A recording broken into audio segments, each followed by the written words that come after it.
Hello, friends. So, I have been toying with the idea of doing sort of Tarot 101 segments, I guess, intermittently. And I thought, what better way to start than with what I've taken to thinking of in my head as toxic tarot?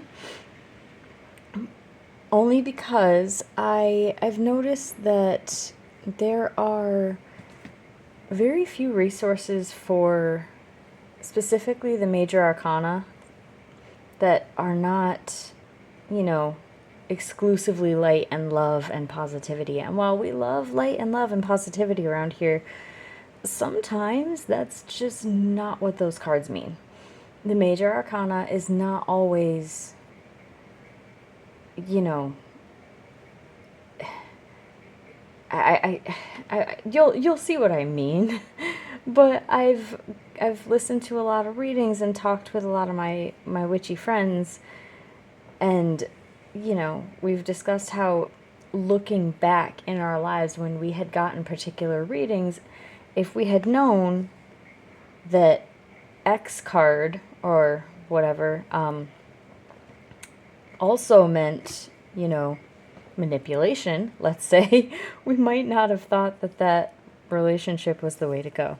So I just thought it would be kind of a fun. I'm toying with Toxic Tarot Tuesdays.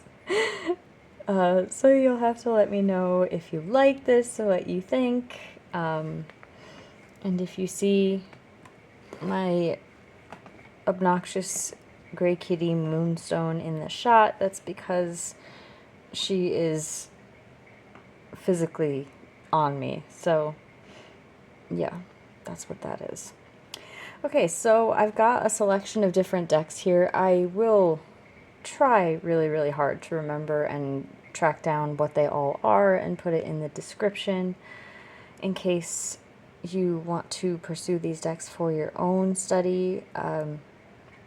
If you happen to see that I have missed one, please let me know. Otherwise, let's get down to it. So the very first major arcana is 0. Now, 0 is the Fool, and this is the mushroom magic, I believe it is. So this has got the fox. There is almost always some sort of canid, or in this case the fox, some sort of creature to guide the Fool. And I guess in this case the Fool technically is this little insect here. So the Fool is the court jester of the tarot deck, and when you see it, my cat's nibbling my hand, sorry. When you see it, it means a lot of things, and then there are even more things that you might not have thought that it meant. So in my experience, because every reader also has different associations with every single card, so a card that may make your reader cringe may be one that makes a different reader super excited, because one has only associated it with negative experiences and the other with positive. We can't escape our subjectivity as readers, even though we try really hard to be objective. So just bear that in mind. And another thing that I'm going to really beat into the ground with these is context is everything. So if you're in a reading and you pull the Fool and it's, say, a career reading, that's going to be a very different meaning than, say, a love reading or how someone thinks of you, for example.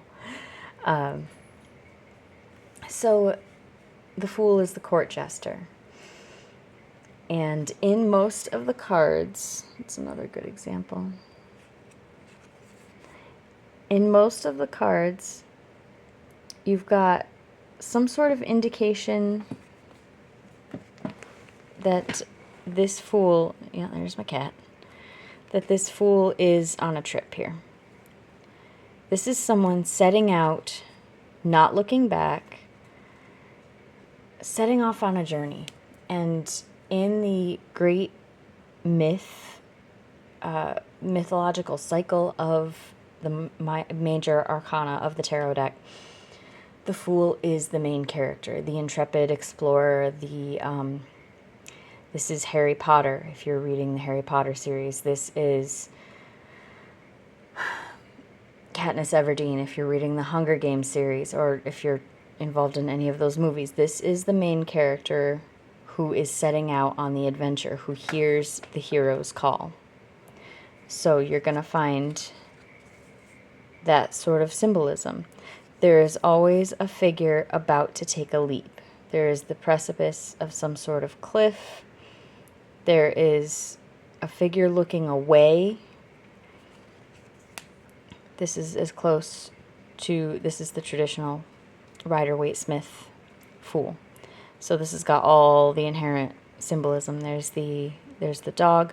Traditionally, the dog or the canid species is trying to warn the Fool about the leap he's about to take off of this cliff edge. And traditionally, the Fool has this parcel, all his worldly goods. You know, the flower, the touch of whimsy, the sun at his back.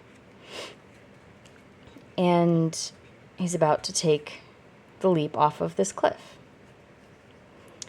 Even in the less traditional decks, you still have all of the imagery associated. So, I think I just bumped the mic. Sorry if I deafened anybody. So, the Fool. When you see the Fool, depending, again, on the context, this can mean it's time to take a leap of faith. This can mean a fresh start, a new beginning. It can also mean you're doing something stupid.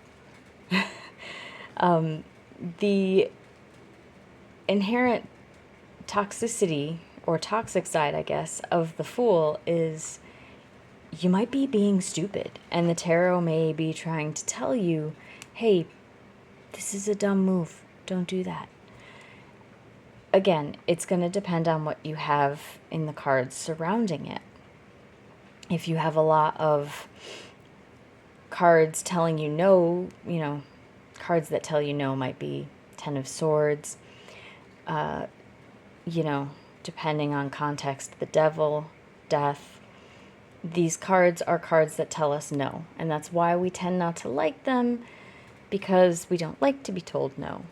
But sometimes if you're doing something risky, those are the cards you will see around the Fool. The Fool can also mean not using logic or rational thought to make a decision. And again, as anyone who has done that can attest, sometimes not using logic or rational thought is a good thing because you're following your heart, and isn't that great? But other times it's not so good, and maybe a little bit of logic or rational thought would benefit you because there's actively danger or negative side effects to the path that you are taking. Right? So when you pull the Fool, again, context is everything. If you're pulling the Fool in terms of what does so-and-so think of me, for example, you know, pull a couple more cards, because it could mean that this person wants a fresh start, a fresh perspective on the relationship with you. Or it could be that this person just kind of thinks you're an idiot, to put it mildly. And you're not going to know unless you pull those other cards. The tarot is read like a sentence. Not necessarily front to back. It can be back to front. But it is read in conjunction with the cards around it.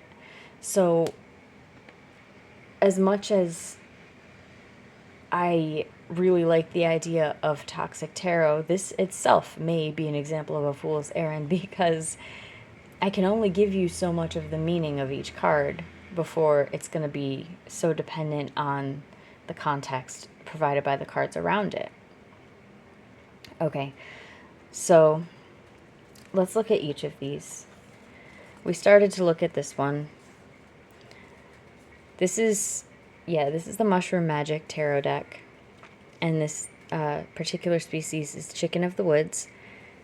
And it's got the moth about to fly off into the night, trying to be warned by the overcautious fox. Hey, there's a cliff edge. Be careful about that. And of course, because this is a winged insect, this moth is probably going to be just fine. And the designs on each Fool card are going to be so dependent on what that particular artist also associates with the Fool imagery. So what else can we tell about the Fool just by what we know of it? Throughout history, the Fool or court jester has been the one individual in a king's court, and the tarot is a story about court and nobility. The Fool has always been the one character who can get away with saying things that nobody else can get away with saying. So that's another nuanced meaning of this card that I very rarely see come up in readings. This may be a situation, if you pull this card, where you are going to be able to get away with telling truth to power.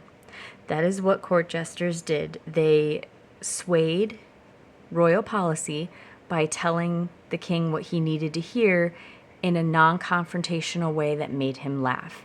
So if you get the Fool card, sometimes that may mean that you are being urged to speak truth to power. This might be a boss. This might be a friend or partner or parent with mild control issues, and to inject a bit of humor when you do it. I cannot remember specifically the name of this deck. I'm going to have to look it up and put it below. But you see that even here, there's the dog. It looks a lot like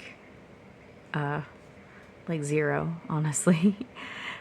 And there's this humanoid creature about to leap off the edge.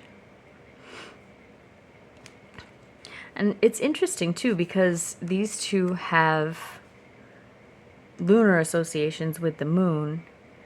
And then, obviously, these two have solar implications with the sun.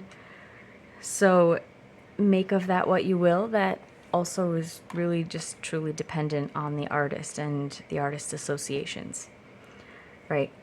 So, this is the Mind's Eye Tarot.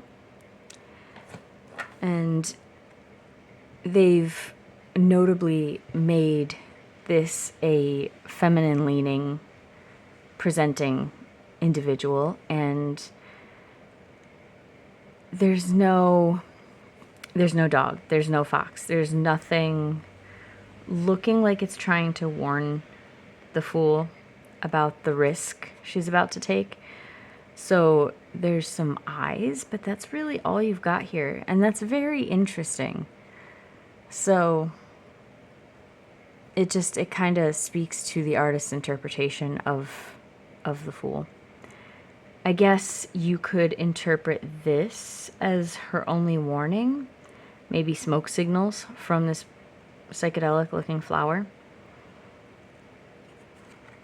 So that would be my closest guess.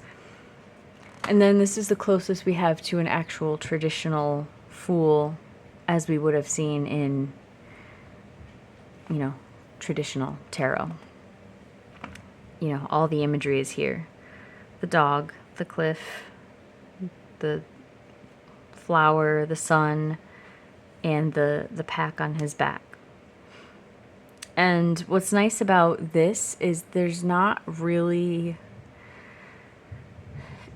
clear whether the Fool is making a good move or a bad move just by looking at the card, which is nice because it's faithful to the original meaning and the principle, which I totally subscribe to, by the way, that there are no good and bad cards in tarot.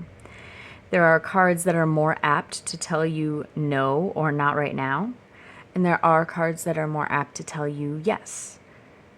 This does not make them good or bad. There are cards that have, cautionary tales associated, and there are cards that are simplistic. It doesn't mean anyone is good or bad. I've had plenty of people get real worried when I pull a so-called negative card, only for me to say that's really not what's going on here. Please do not be worried. This is from the Cat and Candy Nightmare deck by an artist called Phantasmeow. She has them available semi-frequently on her website.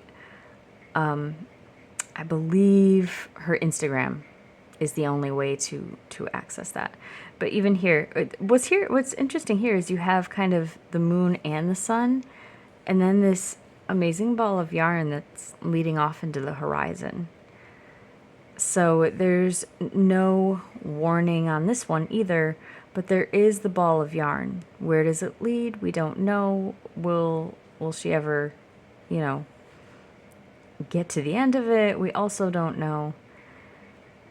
And that's something you'll find dependent on the deck. Every deck is going to be a little bit different, and it's some cards are more mild in some decks than others. I've had some decks where, the death card in particular is actually really beautiful. And I've had other cards, or other decks rather, where the death card is actually really scary looking. So it's all artistic interpretation. And artistic interpretation will influence the messages you get and the reading that you give.